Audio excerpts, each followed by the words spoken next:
We are excited to have Beanie Carissa with us today. She will be talking about UI design. Please join me in welcoming Beanie Carissa to the stage. Let's give her a warm welcome.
Oke, selamat siang semuanya.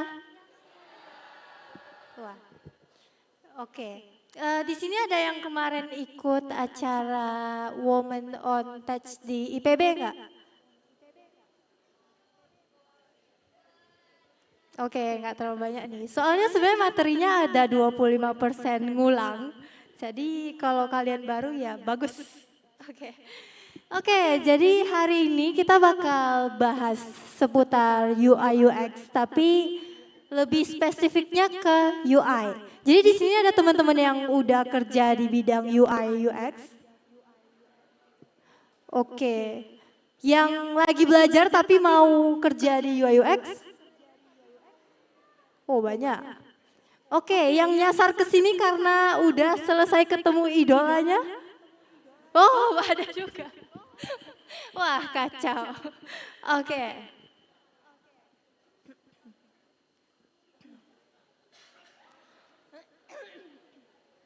Oke, sebelum kita kenalan sama UI UX, mendingan kenalan sama aku dulu ya. Oke, perkenalkan nama aku Vini. Sehari-harinya kerja di perusahaan di Jakarta, juga ngambil freelance. Jadi ada kontrak sama beberapa company di Surabaya, Bandung, dan juga Jakarta. Dan pernah kolaborasi sama beberapa brand yang ada di sini.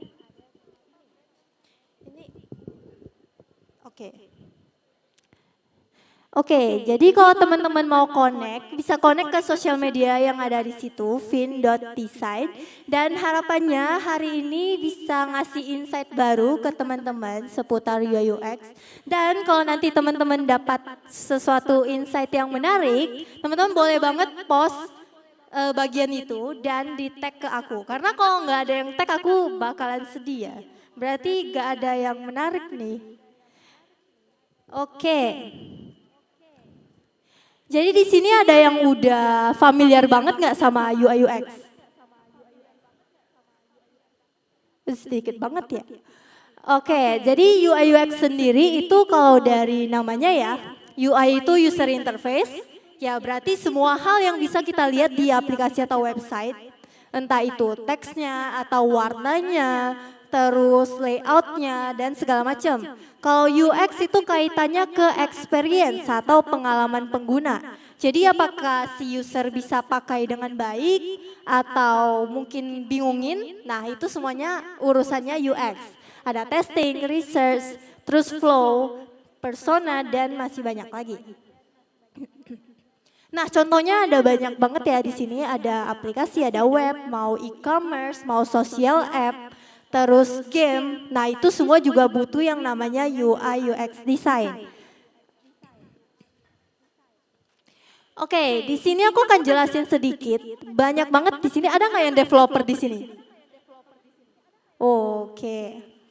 Pada benci nggak sama UI UX designer? Oke. Jadi beberapa waktu ini ya, aku lagi kayak sering connect sama developer. Dan rata-rata itu benci banget sama yang namanya UI UX designer. Katanya nyusahin, terus merepotkan, banyak maunya katanya gitu ya. Padahal di sini aku akan meluruskan mitos itu ya. Seharusnya UI UX designer itu ada untuk mempermudah developer. Jadi kalau misalnya teman-teman punya UI UX designer yang nyusahin, mungkin bisa diajukan untuk dipecat gitu ya. Oke, jangan ya. Nah, jadi di sini ada beberapa hal yang paling difokusin sama UI UX designer, tapi nggak kelihatan sama orang-orang lain. Entah user, developer, itu mereka nggak tahu kalau hal-hal kayak gini tuh ada. Contoh, yang pertama ada yang namanya icon. Kalau yang kita tahu ya, lihat di aplikasi, oh ada icon search, ada icon profile, terus kamera, mikrofon, kayak oh ya udah cuman gitu doang. Padahal di dalamnya kalau kita bedah, itu banyak banget elemen di dalamnya. Contohnya yang di sebelah paling ujung situ, itu namanya live area. Developer tahu nggak? Mana tahu, taunya ya udah diekspor tinggal pakai, bener nggak? Nah di situ fungsinya kita untuk mempermudah. Coba bayangin kalau developer yang harus bikin kayak ginian, pusing nggak? Emang ngerti? Kan enggak kan? Nah jadi kita itu hadir untuk memudahkan. Jadi semuanya udah jadi, teman-teman developer tinggal apa? Tinggal masukin aja si file iconnya. Padahal di dalamnya ya ada ini, ada live area, itu tempat si ikonnya ada. Terus di sebelahnya lagi, apa itu yang merah-merah? Itu namanya padding area. Kalau developer mungkin udah familiar ya sama yang namanya padding. Jadi intinya adalah ya spacing antara isi elemen dengan kontainer di luarnya. Fungsinya apa? Fungsinya biar icon-icon yang ada banyak itu semuanya konsisten. Nah contoh nih, kita ada icon mikrofon. Bentuknya pasti panjang ke bawah dong, kebayang ya. Nah, sedangkan icon video yang biasanya pakai kamera itu pasti panjang ke samping. Beda dong secara bentuk. Kalau dipaksain ukurannya sama-sama lebarnya 20 misalnya. Nah, itu pasti yang satunya bakal lebih besar, satunya lebih kecil. Atau kelihatannya konsisten. Nah, makanya ada area-area ini supaya si iconnya itu tetap rapi dan kelihatannya itu sama. Kedua, ada juga yang namanya grid dan juga jarak. Nah ini juga nggak bisa sembarangan. Dan fungsinya apa? Paling pertama, buat bantuin developer. Bayangin kalau semua elemen itu jaraknya beda-beda. Ada yang 16, 13, 15, wah pusing deh developernya ngoding. Padding A segini, padding B segini, kan pusing ya. Nah karena ada desainer itu semuanya udah dirapikan dengan baik. Jadi kalau biasanya desainer itu ada dua pedomannya. Kelipatan 4 dan juga kelipatan 5. Jadi ini kita bakal pilih sebelum ngedesain. Kalau udah pilih kelipatan 4, maka semua spacingnya itu bakal yang ada kelipatan 4-nya. 4, 8, 12, 16, 20 dan seterusnya. Dan itu pembagiannya adalah based on hierarkinya. Jadi elemen mana yang satu grup, mana yang beda grup, itu spacingnya beda-beda. Nah sebagai developer nanti bakal lebih gampang. Oke berarti yang spacingnya 20 itu udah pasti untuk yang grupnya beda atau elemen yang berbeda. Tapi kalau mereka satu grup mungkin bakal pakai yang kecil. Kayak 4 pixel, 8 pixel dan sebagainya. Yang ketiga ada juga yang namanya tipografi dan juga font. Nah kalau kita taunya kan ada Times New Roman, Poppins, Montserrat, itu simple ya. Nah tapi di dalamnya itu kan detail tuh, ada font yang bold, ada yang regular, ada yang thin, italic, terus juga ada yang black. Nah itu semuanya dibagi berdasarkan hierarki. Nah ini juga pasti yang mengerti kita doang. Tapi apakah sebagai user atau developer mikirin ini? Enggak. Tapi kalau misalnya ini nggak diperhatiin, itu kelihatan banget bedanya. Teman-teman bisa lihat dua desain di depan ini, itu desainnya sama persis. Yang beda cuman tipografinya doang. Tapi langsung kelihatan beda desainnya itu lebih berkualitas dan lebih bagus dan lebih jelas yang mana. Oke, terus ada warna. Ini nggak usah terlalu aku jelasin. Tapi pokoknya kalau teman-teman bingung pilih warna, bisa coba beberapa teknik warna ini. Nah ini juga turunan warna. Oke, dari semua yang udah aku sampaikan ada nggak yang nyusahin developer? yang jawab cuma satu. Ada nggak yang nyusahin developer dari yang dari tadi dijelasin? Belum, oke. Belum. Intinya sih sebenarnya developer ini nggak suka kalau kita bikin animasi-animasi, iya apa enggak? Ngeklik 1, 2, 3 gerak-gerak, ganti-ganti warna, ganti-ganti bentuk, betul apa enggak? Itu semua karena apa? Gajinya kecil ya bukan? Oke, jadi intinya semua butuh duit ya.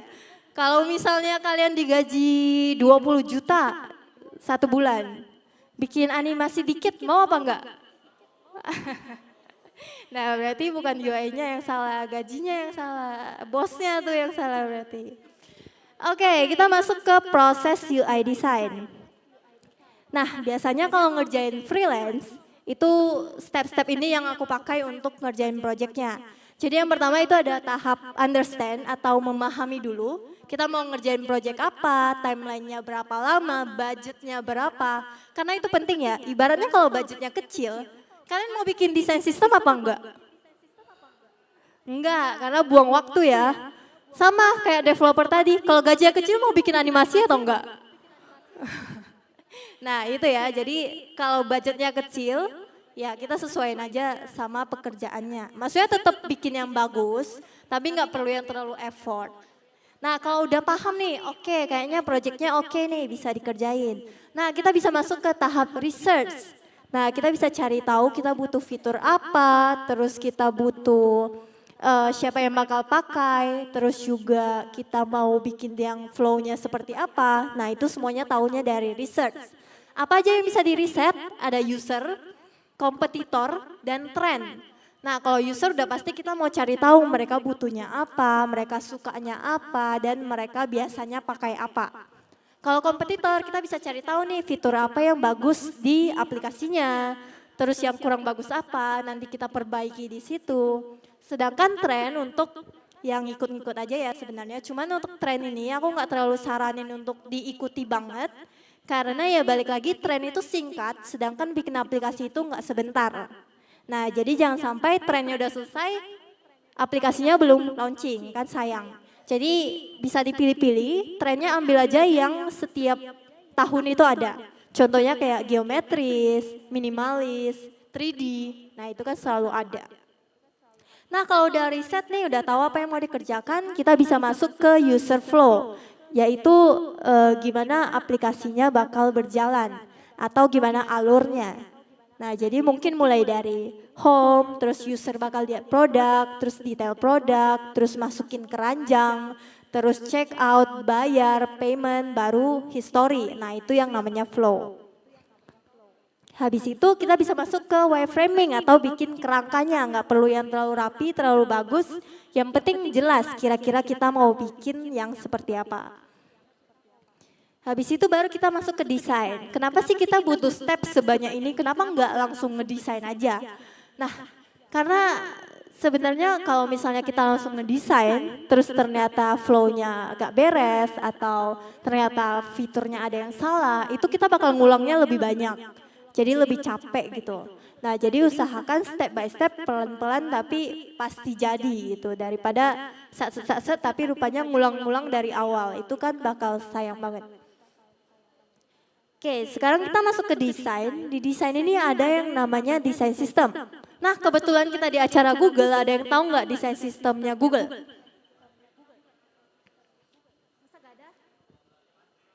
Material UI. Ada yang tahu material UI? Wah, dikit banget nih. Oke. Karena gitu kita bakal kenalan sama yang namanya material design. Jadi material design ini adalah desain sistem yang dibuat sama Google dan di sini fungsinya tadi kalau developer benci banget sama UI UX, ini bakal jadi jalan keluarnya. Kenapa? Karena mereka udah bikinin semuanya. Mau itu komponennya, terus codingannya, itu semuanya udah ada di sini. Contoh, kita bakal ambil contoh, kita mungkin mau bikin komponen button.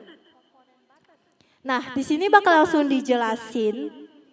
Kita itu misalnya mau bikin yang contain atau outline atau cuman teks doang, itu semuanya udah ada contohnya di sini. Terus tipe-tipenya, bahkan yang icon, anatominya, jadi cara spacingannya, terus kerangka-kerangkanya, itu semuanya udah ada di material design. Terus gimana cara ngasih button itu teks, kalau kepanjangan bakal jelek dan sebagainya, itu semuanya juga dijelaskan. Bahkan hierarki, peletakan, itu semuanya ada juga. Nah, jadi di material design ini bakal memudahkan kita sebagai desainer untuk ngedesain. Jadi ibaratnya komponennya udah ada, kita tinggal susun aja di sebuah halaman atau aplikasi atau web. Misalnya kita mau bikin form, terus kita mungkin butuh button, kita butuh text, heading, terus kita butuh form. Nah, itu semua udah disiapin sama material design. Kita benar-benar tinggal ngambil komponennya, susun jadi satu di sebuah halaman. Maka jadilah satu halaman untuk kontak atau untuk ngisi form. Kira-kira seperti itu. Oke, kita ada waktu berapa lama lagi? 10 menit? Oke. Salah. Oke, kalau tadi desainnya udah selesai, komponennya selesai, halaman-halamannya udah lengkap, sampai ke prototipenya udah selesai, kita bisa masuk ke tahap 6 yaitu implementasi. Nah, di sini juga kita bisa share prototipenya ke user-user untuk kita tes apakah desainnya itu udah oke atau belum. Contoh, misalnya kita kirim ke 10 user, terus dari 10 user, 8-nya itu kesulitan dalam akses goalnya atau aplikasinya, maka berarti ada yang salah sama UI atau UX-nya. Maka di situ kita bisa perbaiki mungkin di bagian flow, wireframe atau desainnya. Nah, tapi kalau misalnya dari 10, 8-nya mungkin udah cocok, udah nyaman, udah oke, bisa sampai ke goalnya, ya udah berarti tinggal kita handover aja ke developer. Nah, itu mudahin developer nggak? Kok enggak sih? Oke, gampangnya gini deh. Misalnya desainer nggak bikin prototype, terus mau nggak mau developer harus langsung ngoding dong. Bener nggak? Harus langsung ngoding. Terus habis ngoding, testing rupanya nggak cocok aplikasinya. Ngoding lagi dari nol. Capek nggak? Capek. Nah, makanya di situ desainer itu ada untuk membantu proses itu. Jadi desainnya udah jadi, hasil tesnya udah ada, tinggal dikodingin sama developer. Bayangin kalau nggak ada semua step itu. Developer harus langsung mulai ngoding sampai selesai, baru testing ternyata error. Usernya nggak ngerti segala macam. Ngulang lagi codingnya dari nol, capek banget nggak sih? Capek. Nah, makanya kalau desainnya udah ada, testingnya udah ada, ya udah tinggal langsung di codingin aja sama developer. Jadi ya kesimpulannya adalah kita itu harusnya bekerja sebagai tim, bukan sebagai musuh. Jadi baik-baikin lah UI UX designer kalian ya. Karena kalau dia tiba-tiba nggak ada, kalian juga pusing sebenarnya. Walaupun ada dia juga pusing. Ya, tapi saling-saling lah. Oke, sekarang kita bakal ada kuis kecil-kecilan. Di sini sudah aku siapin 2 desain yang berbeda. Tugas teman-teman adalah pilih yang menurut teman-teman paling oke. Jadi kita sebut aja yang paling sana itu A, yang paling sini itu B ya. Nah, yang ini kira-kira yang mana yang lebih baik desainnya? Oke. Gak ada yang B nih.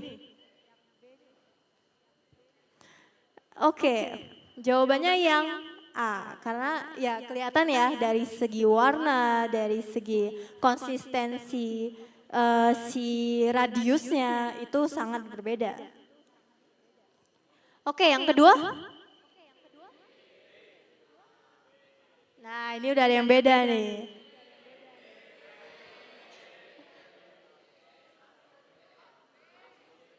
BA, BA, BA. Oke, yang A angkat tangan. Kok jadi dikit? Yang B? Oke, dominan B ya. Kenapa nih? Coba teriakin. Oke, konsisten. Hierarki, oke. Ya benar ya, jadi kalau teman-teman lihat yang B ini, dari biasanya kalau di halaman chat, yang paling penting itu kita tahu siapa yang kita chat ya. Nah itu yang namanya hierarki, jadi judul halaman untuk sebuah halaman chat, itu udah pasti di nama orangnya atau penerimanya. Makanya ini harus tebal dan jelas. Terus yang kedua di radiusnya ya. Nah, yang atas sama bawah ini sama, sedangkan ini sama ini, ibaratnya kalau di sini radiusnya 20, di sini paling cuma 8 atau 10. Jadi beda. Sama yang terakhir di tombol backnya. Kalau teman-teman lihat yang di sebelah kiri, itu warnanya agak abu-abu gitu ya. Nah, biasanya warna button yang abu-abu itu lebih untuk tanda disable. Nah, jadi seharusnya nggak dikasih warna abu-abu. Lanjut.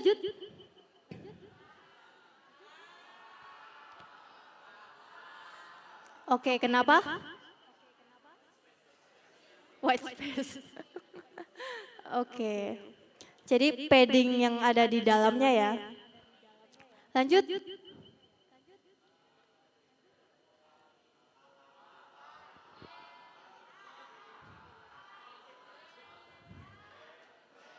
Hebat juga mata kalian ya. Yang A? B? Ada yang B? Lihat temennya nggak ada nggak jadi deh. Oke, yang bener A ya, karena kalau kita lihat buttonnya antara icon sama teks itu nggak ke-align secara horizontal. Jadi yang B itu teksnya agak ke atas gitu. Developer mana bisa lihat ini? Bercanda, jangan marah-marah gitu dong. Oke, lanjut.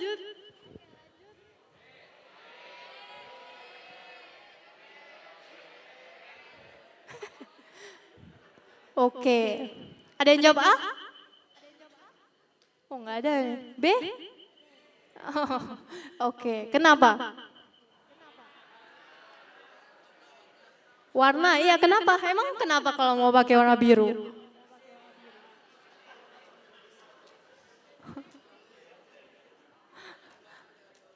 Teori warna, oke. Psikologi warna ya. Jadi kalau merah itu kayak tanda bahaya gitu. Ibaratnya, misalnya kalian lagi telepon pacar kalian, tiba-tiba matiin gitu. Marah nggak pacarnya? Marah. Yang cowok-cowok paling kenceng. Oke, ibaratnya ya jadi sama sih kayak kalau di aplikasi gitu biasanya delete. Nah itu pasti dikasih warna merah. Biar kita wanti-wanti gitu kayak, oh ini kalau ditekan bahaya nih. Lanjut. B. Kenapa B? Konsisten. Ah udah pinter-pinter ini mah. Lanjut. A, B.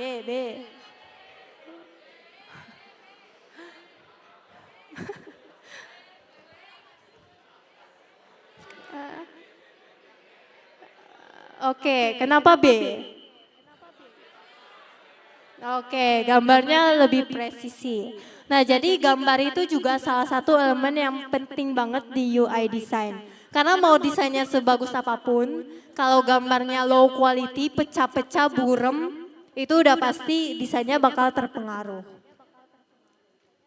Terakhir nih kayaknya.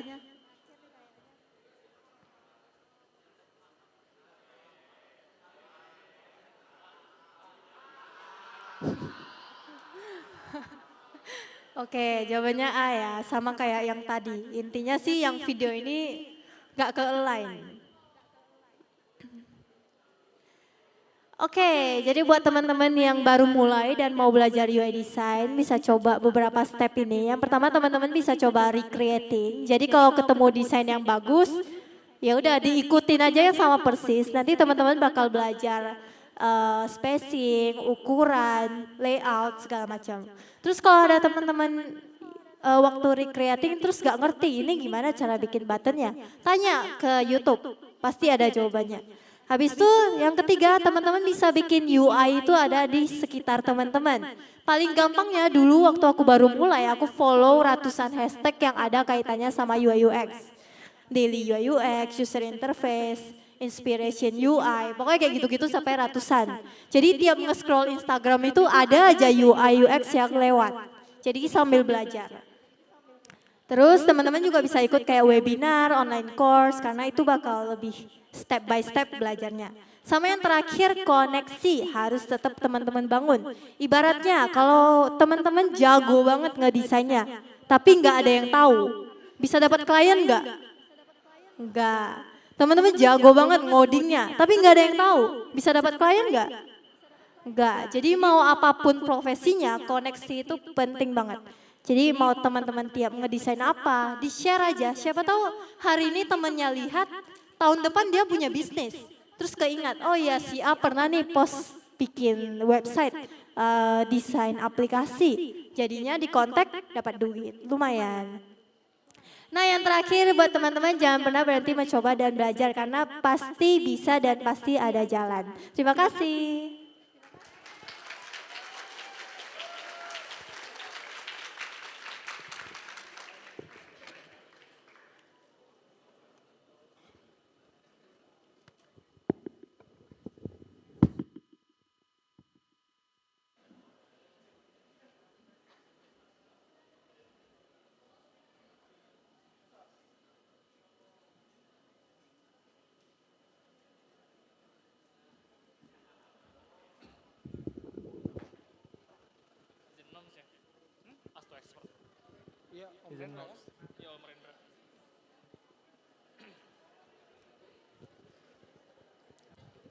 Siang semuanya.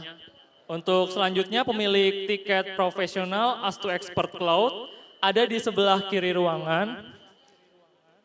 Untuk yang pemilik tiket Astu Expert Cloud ada di sebelah kiri ruangan, silahkan ke sebelah kiri ruangan. Dan untuk pemilik tiket profesional Astu Expert Flutter ada di sebelah kanan ruangan, di dekat eskalator. Untuk selanjutnya ada Tech Talk AI di stage 1 yang akan dibawakan oleh Rendra Toro. Di lantai 10 ada Tech Talk UI UX oleh Mas Rashid Juliansyah dan ada workshop Android oleh Muhammad Utsman. Sekali lagi untuk pemilik Astu Expert Cloud ada di sebelah kiri ruangan dan untuk Flutter ada di sebelah kanan ruangan. Terima kasih.